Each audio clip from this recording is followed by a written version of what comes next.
Shalom, damai di hati. Berjumpa lagi dengan saya, Pendeta Priska Waluko.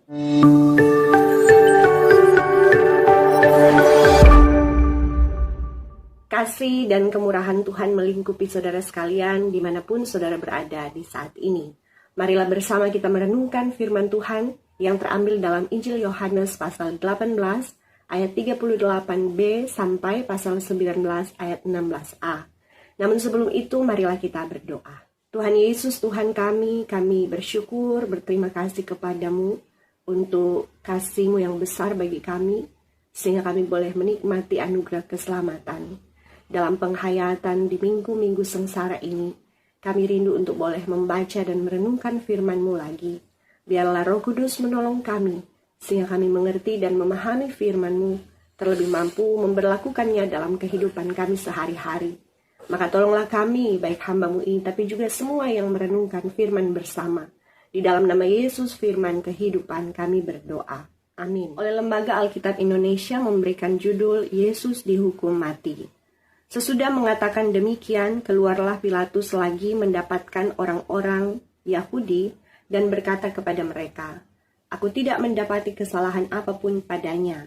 Tetapi pada kamu ada kebiasaan bahwa pada Paskah aku membebaskan seorang bagimu. Maukah kamu supaya aku membebaskan raja orang Yahudi bagimu?" Mereka berteriak pula, "Jangan dia, melainkan Barabas." Barabas adalah seorang penyamun. Lalu Pilatus mengambil Yesus dan menyuruh orang menyesah dia. Prajurit-prajurit menganyam sebuah mahkota duri dan menaruhnya di atas kepalanya. Mereka memakaikan dia jubah ungu. Dan sambil maju ke depan mereka berkata, "Salam hai Raja orang Yahudi." Lalu mereka menampar mukanya. Pilatus keluar lagi dan berkata kepada mereka, "Lihatlah, aku membawa dia keluar kepada kamu, supaya kamu tahu bahwa aku tidak mendapati kesalahan apapun padanya." Lalu Yesus keluar bermahkota duri dan berjubah ungu. Maka kata Pilatus kepada mereka, "Lihatlah manusia itu." Ketika imam-imam kepala dan penjaga-penjaga itu melihat dia, berteriaklah mereka, "Salibkan dia, salibkan dia." Kata Pilatus kepada mereka, "Ambil dia dan salibkan dia, sebab aku tidak mendapati kesalahan apapun padanya." Jawab orang-orang Yahudi itu kepadanya, "Kami mempunyai hukum, dan menurut hukum itu ia harus mati, sebab ia menganggap dirinya sebagai anak Allah." Ketika Pilatus mendengar perkataan itu bertambah, takutlah ia. Lalu ia masuk pula ke dalam gedung pengadilan dan berkata kepada Yesus, "Dari manakah asalmu?" Tetapi Yesus tidak memberi jawab kepadanya. Maka kata Pilatus kepadanya, "Tidakkah engkau mau bicara dengan aku? Tidakkah engkau tahu bahwa aku berkuasa untuk membebaskan engkau dan berkuasa juga untuk menyalibkan engkau?" Yesus menjawab, "Engkau tidak mempunyai kuasa apapun terhadap aku, jikalau kuasa itu tidak diberikan kepadamu dari atas. Sebab itu, dia yang menyerahkan aku kepadamu lebih besar dosanya." Sejak itu Pilatus berusaha untuk membebaskan dia, tetapi orang-orang Yahudi berteriak, "Jikalau engkau membebaskan dia, engkau bukanlah sahabat Kaisar. Setiap orang yang menganggap dirinya sebagai raja, ia melawan Kaisar." Ketika Pilatus mendengar perkataan itu, ia menyuruh membawa Yesus keluar, dan ia duduk di kursi pengadilan, di tempat yang bernama Litostrotos. Dalam bahasa Ibrani, Gabata. Hari itu ialah hari persiapan Paskah. Kira-kira jam 12, kata Pilatus kepada orang-orang Yahudi itu, "Inilah rajamu." Maka berteriaklah mereka, enyahkan dia, salibkan dia." Kata Pilatus kepada mereka, "Haruskah aku menyalibkan rajamu?" Jawab imam-imam kepala, "Kami tidak mempunyai raja selain daripada Kaisar."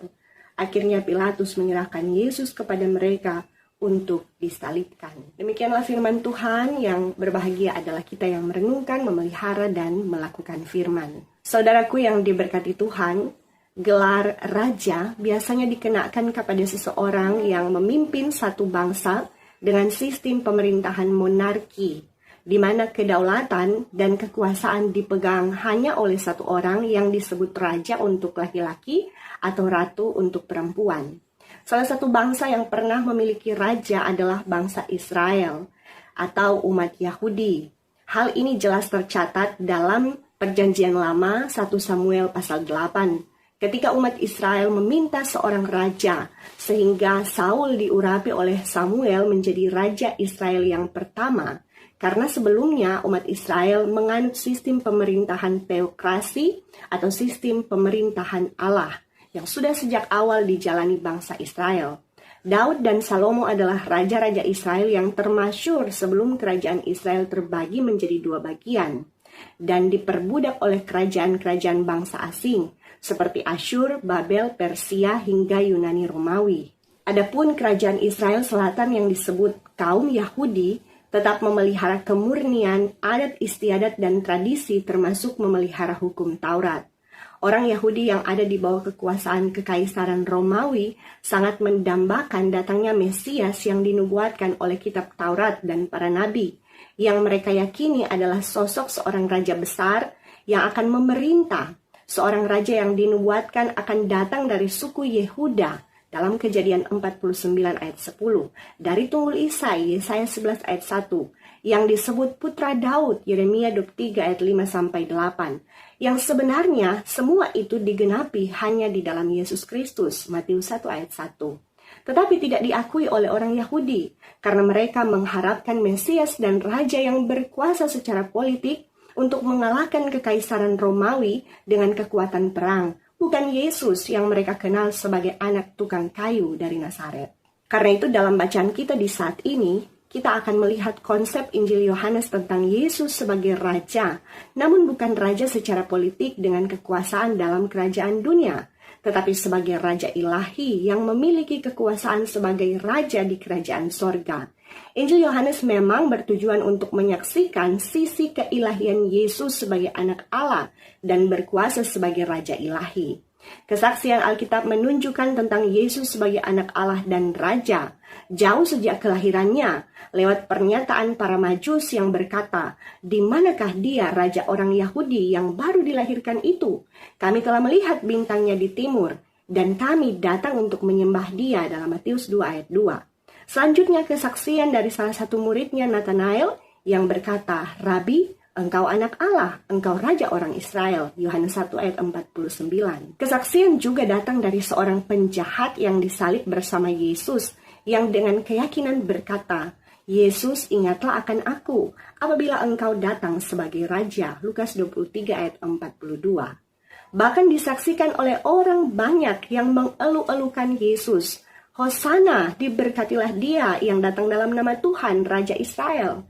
Saat Yesus memasuki Yerusalem dengan menunggangi seekor keledai, sebagaimana nubuatan Nabi Zakaria yang berkata, "Bersorak-soraklah dengan nyaring, hai putri Sion, bersorak-soraklah, hai putri Yerusalem, lihat rajamu datang kepadamu, ia adil dan jaya, ia lemah lembut dan mengendarai seekor keledai beban yang mudah." Zakaria 9 ayat 9. Saudaraku, bacaan kita di saat ini mengkisahkan proses pengadilan dunia terhadap sang Raja Ilahi, yakni Yesus Kristus, yang dituntut dengan hukuman mati dengan cara salib melalui kuasa seorang gubernur Yudea yang bernama Pontius Pilatus.